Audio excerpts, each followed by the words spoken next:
अब सोचने वाली बात है, अगर अग्निवीर में देशभक्ति के जुनून के लिए किया गया तो सांसद, विधायक, नेता अपने बच्चे को अग्निवीर में पहले 4 साल के लिए क्यों नहीं भेजते? अपने बच्चे को कभी 4 साल के लिए अग्निवीर में नहीं भेज रहे हैं।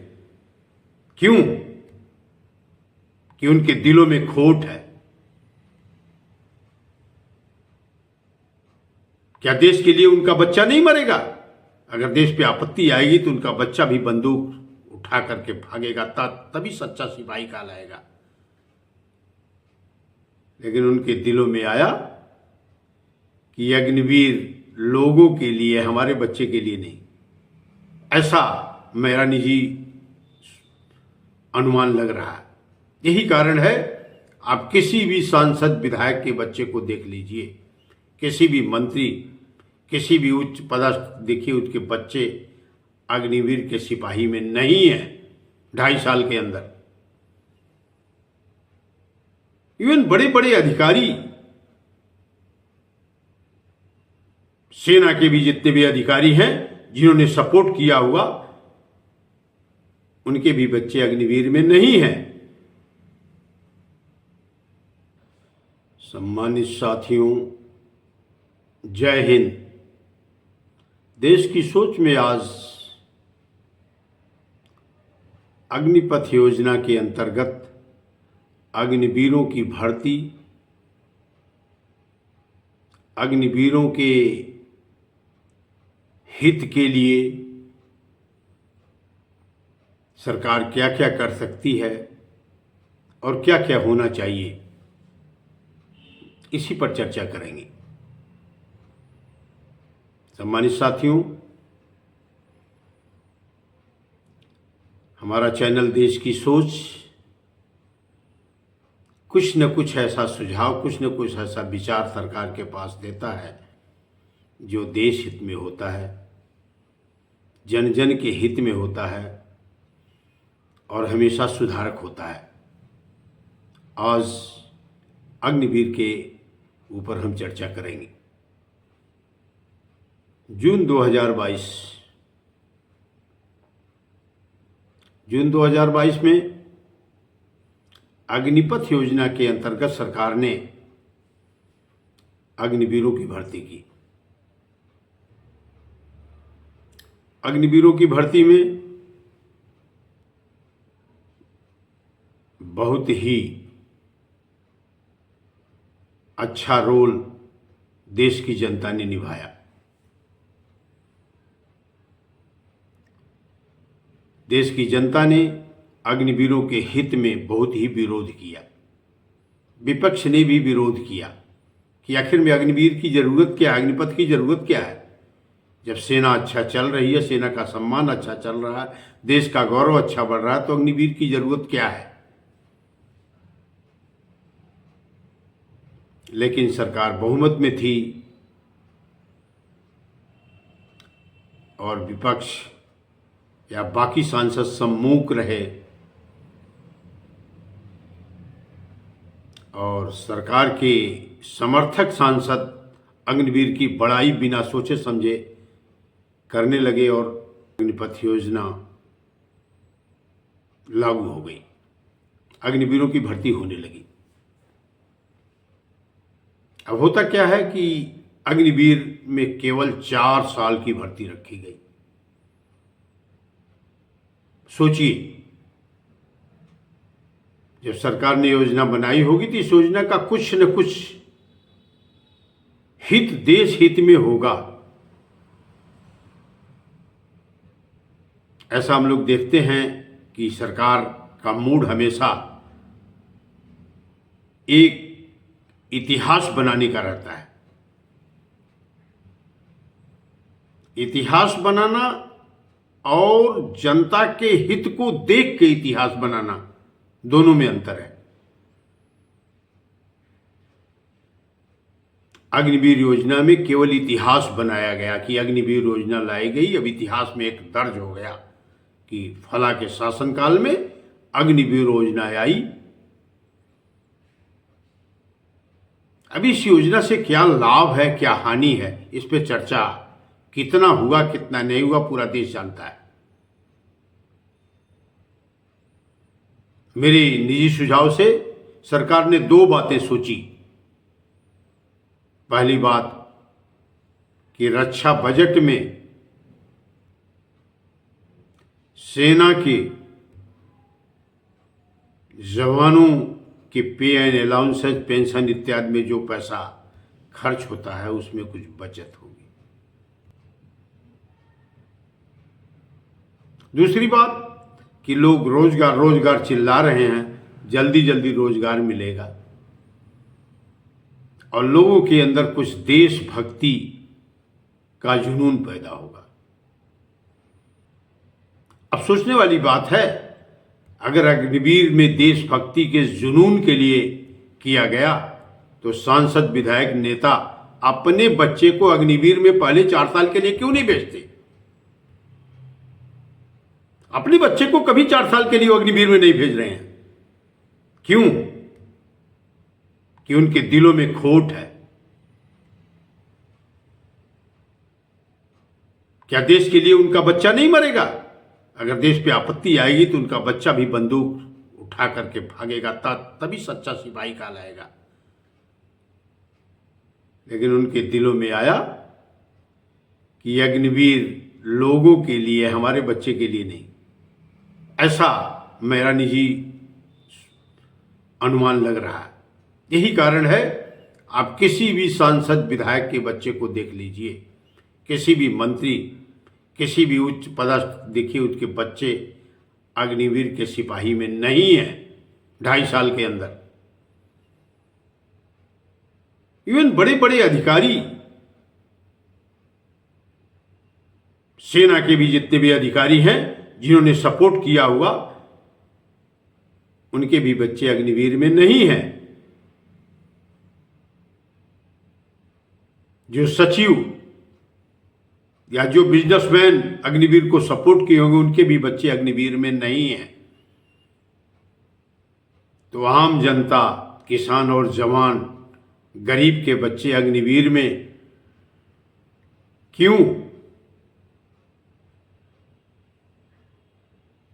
तो पहला तो 4 साल की सर्विस बिल्कुल फेल है। कम से कम 10 साल सर्विस। पहले तो उनकी सर्विस कम से कम 10 साल, या बहुत कम करना चाहता है तो 8 साल तो जरूर करें।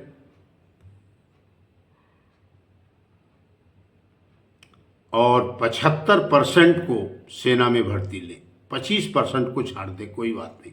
इन 25% को जॉब दें। अगर जॉब नहीं दे पाते हैं तो उन्हें भी कम से कम 25,000 की पेंशन दें। अगर वो सरकारी जॉब में कहीं जाता है तो ऑटोमेटिक उसकी पेंशन कट जाएगी।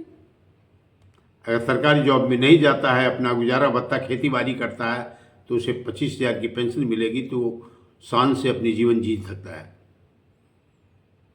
दूसरा, जब सेना के जवान, अग्निवीर ही सेना का जवान होगा, अग्निवीर ही एमएस में आज तक इलाज करा रहा है, अग्निवीर ही आज तक सीएचडी की फैसिलिटी ले रहा है, इन फैसिलिटी से वंचित क्यों?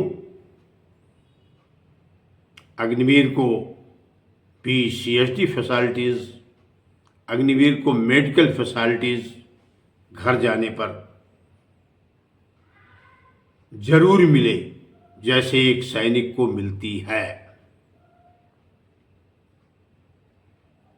बलिदान का दर्जा, बलिदानी का दर्जा या शहीदी का दर्जा, आखिर में वही अग्निवीर बाद में जाकर के एक जवान बनता है, परिपक्व जवान बनता है। या पहले भी कहा जाता था कि 8 से 10 साल तक सेना में रिक्रूट माना जाता था, अपरिपक्व माना जाता था, वह सेना के लिए उतना फिट नहीं माना जाता था। वही उसी तर्ज पर अग्निवीर को लीजिए।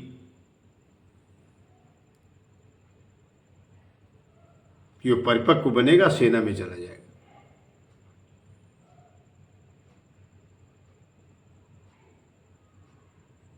अठारहवीं लोकसभा के मानसून सत्र में अग्निवीर पर चर्चा होने की संभावना है सोशल मीडिया में जो आ रहा है। विपक्ष के नेता आदरणीय मुख्य नेता जो राहुल गांधी जी हैं, आदरणीय अखिलेश जी हैं, या अन्य जो भी विपक्ष के नेता हैं, वह आक्रामक रूप में संसद में सरकार पर वार करने की कोशिश करेंगे अग्निवीर के ऊपर।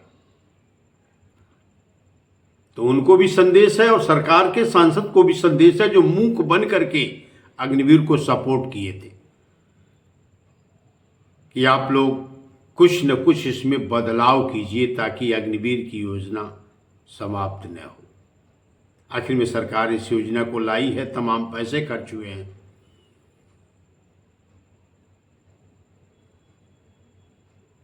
तो पहला बदलाव सर्विस 10 साल, दूसरा बदलाव 75% जॉब में रखिए, 25% घर भेजिए, और जिनको 25% घर भेजते हैं उनको भी आप जॉब दीजिए, सिविल में जॉब दीजिए। जो 10-5% को आप जॉब नहीं दे पाते हैं उनको कम से कम 25,000 की पेंशन दीजिए। और मेडिकल फैसिलिटीज और CSD की फैसिलिटीज जो पूर्व सैनिकों को मिलती है उसे बरकरार रखिए। इतना हो जाने से मुझे लगता है बहुत ज़्यादा बोझ, आर्थिक संकट रक्षा बजट पर नहीं आएगा, क्योंकि इन 10 साल के अंदर जो खास ट्रेनिंग है, जो NCOs की ट्रेनिंग है, जो JCOs की ट्रेनिंग है, जिससे वो एक लीडर बनने के लिए परिपक्व बनेगा, उसमें नहीं जाएंगे, उन खर्चों से बचेंगे।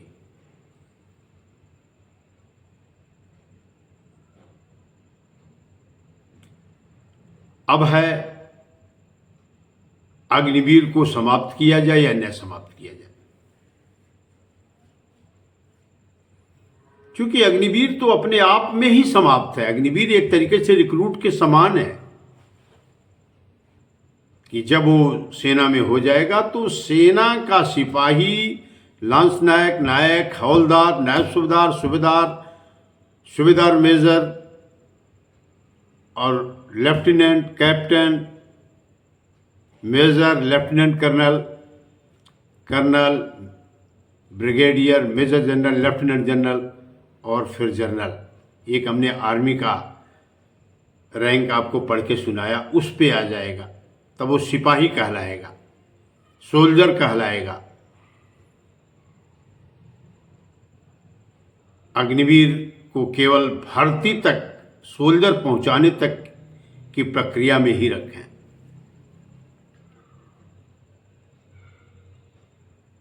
ये मेरा निजी विचार था। मैं सभी सांसद, चुने गए सांसद को बहुत बहुत बधाई देता हूं। आप निर्वाचित हैं, जनता ने आपको चुना है। आप जिस भी पार्टी से चुने गए उस पार्टी पर जनता ने भरोसा किया है, आप पर भरोसा किया है। आप भरोसे पर खरे उतरें। आप मैदान में अग्निवीर की सिफारिश के लिए संसद में आवाज उठाएं। अगर आवाज नहीं उठाते हैं, आप चुप रहते हैं, तो जनता का जनप्रतिनिधि कहलाने के हकदार आप नहीं हैं, क्योंकि आप अपने लड़के को अग्निवीर में भेजेंगे नहीं, अग्निवीर के लिए आवाज उठाएंगे नहीं, सांसद बनने के लिए इच्छुक रहेंगे, तो जनता आपको नकारा करेगी। तो बराए मेहरबानी ध्यान दीजिए, आवाज उठाइए। नेता का काम ही है आवाज उठाना, गलत के लिए आवाज उठाना, सुझाव के लिए आवाज उठाना, सुझाव देना। अगर वो सुझाव नहीं दे रहा है, आवाज नहीं उठा रहा है, तो किस बार का नेता है? उसको नेतागिरी करने की जरूरत क्या है? फिर कोई बिजनेस करता, कोई काम करता, अपना रोजी रोटी करता, अपना घूमता। नेतागिरी करनी है तो जनता के हित को सदन में, संसद में दमदारी से पहुंचाना है। मैं सभी सांसदों से पुनः विनती करता हूं कि आवाज जरूर बुलंद करेंगे। अगर आपकी आवाज देश के अग्निवीरों के हित में एक ज्योति बन करके निकलेगी और आपका नाम सदैव सदैव के लिए रोशन हो जाएगा। इन्हीं शब्दों के साथ मैं अपनी वाणी को विराम देता हूं। जय हिंद। ईश्वर चंद तिवारी, समाज सेवी, प्रयागराज। सम्मानित साथियों, इस वक्तव्य में कुछ गलती हो गई हो तो आप सब क्षमा कीजिएगा। हम यह प्रयास कर रहे हैं कि जनता तक आवाज जाए, क्योंकि सेना का मामला है, उनका मनोबल गिरता है और मनोबल ही ऐसी चीज है, ऐसी ताकत है जो जंग को जीतने में सबसे बड़ा हथियार का काम होता है, हथियार के रूप में उभरता है। जय हिंद, जय भारत।